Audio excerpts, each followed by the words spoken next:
భారత్ శత్రువులు మీకు ఒక్కొక్క వికెట్ ఎలా పడిపోతుందో చూడండి. అంటే మోదీని వీళ్ళు టార్గెట్ చేశారు. మోదీ ఒక చక్ర వ్యూహము అనేది రచించారు. అందులో వీళ్ళు అంటే చెప్తారు చూసారా, ఒక రాయి రెండు పిట్టలు, ఇక్కడ ఒక రాయి 5 పిట్టలు ఏకంగా. ఇది ఎలా ఉందంటే ఈ స్ట్రాటజీ మాస్టర్ స్ట్రోక్ ఊహించడమే కష్టము, కానీ రియల్గా లిటరల్గా మీకు జరిగింది.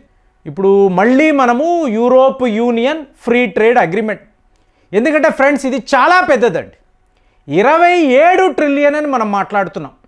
కాబట్టి యూరోప్ యూనియన్తో ఇలా జరగడం, అది 2026 జనవరి నెల ఇలా జరగడము అనేది భారత్ యొక్క భవిష్యత్తు ఉజ్వలంగా ఉంటుంది. మనము ఎప్పుడూ ఎవరికి ఎటువంటి అపకారము చెయ్యలేదు, మంచి చెయ్యాలనే చూసాము. దానికి ప్రతిఫలం మీకు ఆ దైవత్వమో అనండి, లేదా మంచితనమో అనండి, గుడ్నెస్, ఇది మనల్ని కాపాడుతుంది. ఇదైతే మనం నమ్మాలి, నమ్మే తీరాలి. ఇప్పుడు యూరోప్ యూనియన్తో మీరు ఒక ఒప్పందం వేసుకున్నారండి. ఫస్ట్ వికెట్ ఎవరు? టర్కీ. వీడు అంటే ఎర్దోగాన్, ఇతను ఎక్కడికి వెళ్ళినా కూడా పాకిస్తాన్తో కలిసిపోయి, అది యునైటెడ్ నేషన్స్ అనండి, లేదా ఆర్గనైజేషన్ ఆఫ్ ఇస్లామిక్ కోఆపరేషన్, ఎక్కడ ఏ వేదిక వీడు వెళ్ళినా కూడా అక్కడ భారత్ను నిందిస్తాడు. కాశ్మీర్ అంటాడు, కాశ్మీర్ పాకిస్తాన్కి చెందిన భూభాగము అంటాడు. ఇలాగా పిచ్చి పిచ్చిగా వాగుతూ ఉంటాడు. సో మనము కూడా కౌంటర్స్ ఇస్తూనే ఉన్నాము. ఇంకా ఇండియన్ నేవీ అయితే లిటరల్గా టర్కీ యొక్క యుద్ధ నౌకలను కూడా కమ్యూనికేషన్ వ్యవస్థే లేకుండా చేశాం. సో ఇదంతా జరిగింది. కానీ జియో పాలిటిక్స్లో వాడిని ఎలా కొట్టాలో చూడండి. ఇప్పుడు మనం యూరోప్ యూనియన్తో ఒప్పందం అయ్యింది కదండి. యూరోప్ యూనియన్కి టర్కీకి మధ్య కస్టమ్స్ డ్యూటీ అగ్రిమెంట్ అని ఉందండి. అంటే యూరోప్ అన్నప్పుడు టర్కీ కూడా యూరోప్లో ఒక దేశమే. యూరోప్ ఆసియా ఖండం మధ్యలో ఉండే దేశం ఇది. కాబట్టి మీకు యూరోప్ నుంచి టర్కీకి మీకు విపరీతంగా గూడ్స్ వెళ్తూ ఉంటాయి. సో వెళుతున్నప్పుడు ఈ డ్యూటీకి సంబంధించిన ఒక అగ్రిమెంట్ వాళ్ళ మధ్య ఉంది. ఇప్పుడు ఏం జరుగుతుందండి, జస్ట్ ఊహించండి. భారత్ నుంచి డ్యూటీ ఫ్రీ 0 ట్యాక్స్ గూడ్స్ వెళతాయి. ఎక్కడికి వెళతాయి? నేరుగా యూరోప్ యూనియన్ 27 దేశాలకు వెళతాయి. సో ఈ దేశాల నుంచి టర్కీకి వెళ్ళాలి. టర్కీ యూరోప్ యూనియన్లో లేదు కదా. సో ఇప్పుడు ఏమవుతుంది, ఆటోమేటిక్గా యూరోప్ యూనియన్ నుంచి వెళ్ళే గూడ్స్ ఎక్కడ నుంచి? భారత్ నుంచి ఫ్లడ్ అయిపోతుందండి, వరదల్లాగా. ఎందుకంటే ఇంత చవక ధరకు ఇంత క్వాలిటీగా మీకు ప్రపంచంలో ఏ ఒక దేశము కూడా మీకు గూడ్స్ అనేవి సప్లై చేయలేరు. మనము ఇవాళ యూరోప్ యూనియన్కి ఇవ్వబోతున్నాం. సో ఇవంతా నేరుగా టర్కీలోకి వెళితే బాబాయ్ భారత్ నుంచి మేడ్ ఇన్ ఇండియా ప్రోడక్ట్స్ ఇవి ఇలా వస్తున్నాయేంటి? మీకు ఎర్దోగాన్ ఆపగలడా? కస్టమ్స్ డ్యూటీ అగ్రిమెంట్ ఉందండి, ఆపలేడు, ఏమీ చెయ్యలేడు, చేతులెత్తేసి అలా చూస్తూ ఉండాలి. సో టర్కీ అంతా కూడా ఇండియా ప్రోడక్ట్స్తో నిండిపోయి ఉంటాయి. ఎక్కడ నుంచి? ఐరోపా నుంచి. సరే ఇలా జరుగుతుంది కదా, సో నా వల్ల భారత్కు బాగా బెనిఫిట్ అయ్యింది వాడు అనుకోవచ్చు. అదే వాడి దేశం నుంచి భారత్లోకి రావాలి అనుకోండి, 100% ట్యాక్స్ అంటాం. ఎందుకు? ఇలాంటి అగ్రిమెంట్లే లేవు కదండి, అస్సలు లేవు కదా. కాబట్టి చచ్చినట్టు నువ్వు ట్యాక్స్ కట్టు, ట్యాక్స్ కడితేనే నా దేశంలోకి నేను అలో చేస్తాను, క్లియర్గా మనం చెప్పేస్తాం. సో మనల్ని ఆపలేడు, యూరోప్ యూనియన్ని ప్రశ్నించలేడు. వాడు మన వద్ద ఈ వస్తువులను అమ్ముకోవాలి అంటే మనము ఎంత ట్యాక్స్ వెయ్యాలో అంత ట్యాక్స్ వేస్తాం. సో ఇలాగ ఇవాళ చూడండి, అగ్రిమెంట్ అయిన వెంటనే ఫస్ట్ గావు కేకలు పెట్టిన దేశము టర్కీయే.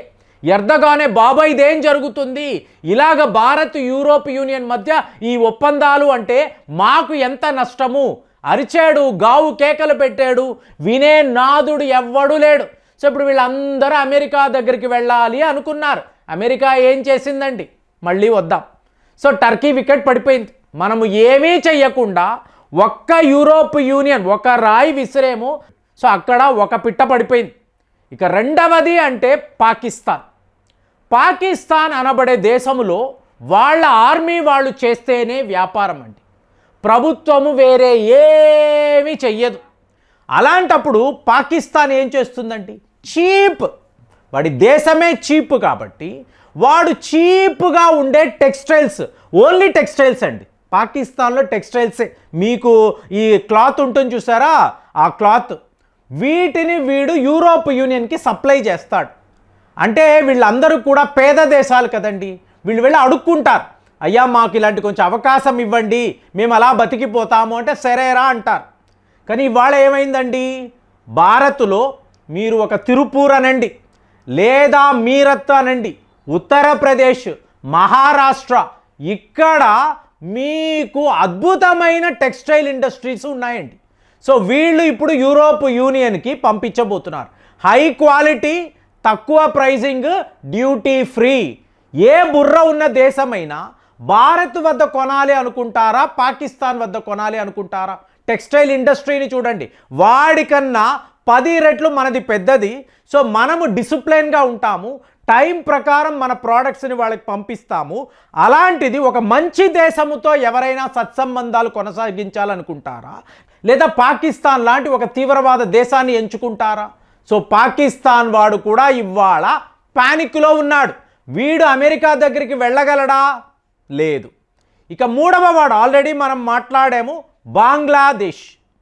సో గార్మెంట్స్ ఇండస్ట్రీలో మేము నంబర్ 1 అనుకున్నారు.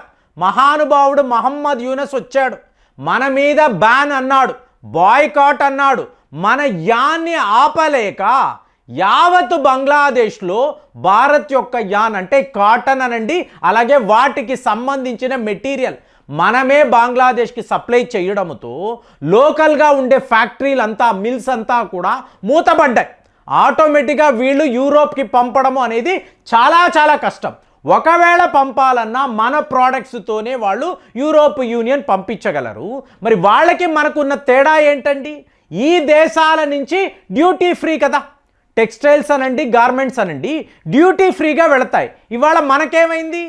మనము కూడా 0 ట్యాక్స్తోనే యూరోప్ యూనియన్కి పంపిస్తున్నాం. అంటే ఈ ఫ్రీ ట్రేడ్ అగ్రిమెంట్ ఎంత ఒక గొప్ప ప్రక్రియో చూడండి. ఇలాగ 3 దేశాలు కూడా అవుట్ అండి, అయిపోయారు. ఇప్పుడు వీళ్ళు మనము కొట్టిన దెబ్బకు మీకు నెక్స్ట్ 10 ఏళ్లలో కోలుకోనే లేరు. టర్కీ అనండి, పాకిస్తాన్ అనండి, బంగ్లాదేశ్, వీళ్లకు మన దెబ్బ అనేది చాలా పెద్దగా తగిలిందండి. సో ఒక్క యూరోప్ యూనియన్ ద్వారా ఇంత డ్యామేజ్ వీళ్ళకి జరిగింది అంటే అమెరికా వాడేం చేశాడు? 4వ పిట్ట, మార్గమే లేదు. అందరూ భారత్ దగ్గరికి వెళ్ళిపోతున్నారు, ప్రతి వాళ్ళ విమానం అక్కడే ల్యాండ్ అవుతుంది.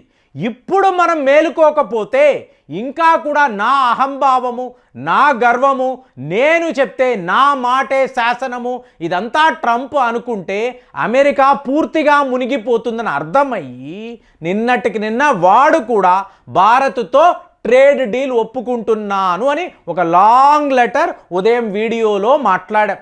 సో 4వ పిట్ట అమెరికా. ఇక 5వ వాడు మీకు అర్థమయ్యే ఉంటుంది, కెనడా. ఎన్నెన్ని మాటలండి. జస్టిన్ ట్రూడో మన హై కమిషనర్ని ఒక రా ఏజెంట్ అన్నాడు. నువ్వు మా దేశంలో సేకరించే వివరాలనంతా కూడా నువ్వు నీ దేశానికి పంపిస్తున్నావు, మా రహస్యాలంతా ఇలా లీక్ అయిపోతున్నాయి, కాబట్టి మీరందరూ ఇక్కడ ఉండడానికి వీల్లేదు, వెళ్ళిపోండి అని చెప్పి బెదిరించాడు. ఖాళిస్తాన్ మూమెంట్ని పెట్టుకొని మనల్ని బ్లాక్మెయిల్ చేయాలని చూశాడు. ఏమైంది ఆ జస్టిన్ ట్రూడో పరిస్థితి? వెళ్ళిపోయాడు, ఎటో వెళ్ళిపోయాడు. ఇప్పుడు మార్క్ కార్నీ, ఇతను అమెరికాకు భయపడి ఏదో ఒక స్టేజ్లో అమెరికా వాళ్ళు చాలా పెద్ద యాక్షన్ తీసుకుంటారు, వాళ్ళని ఆపాలి అంటే దానికి భారతే శరణం. 2026లో 5 శత్రువులు ఒకే దెబ్బకు ఎలా పడిపోయారో చూడండి. వినడానికి ఆశ్చర్యంగా ఉంది కదా, మీకు కూడా అలాగే అనిపించిందా? కామెంట్స్లో రాయండి. మళ్ళీ వచ్చే వీడియోలో కలుద్దాం. జై హింద్.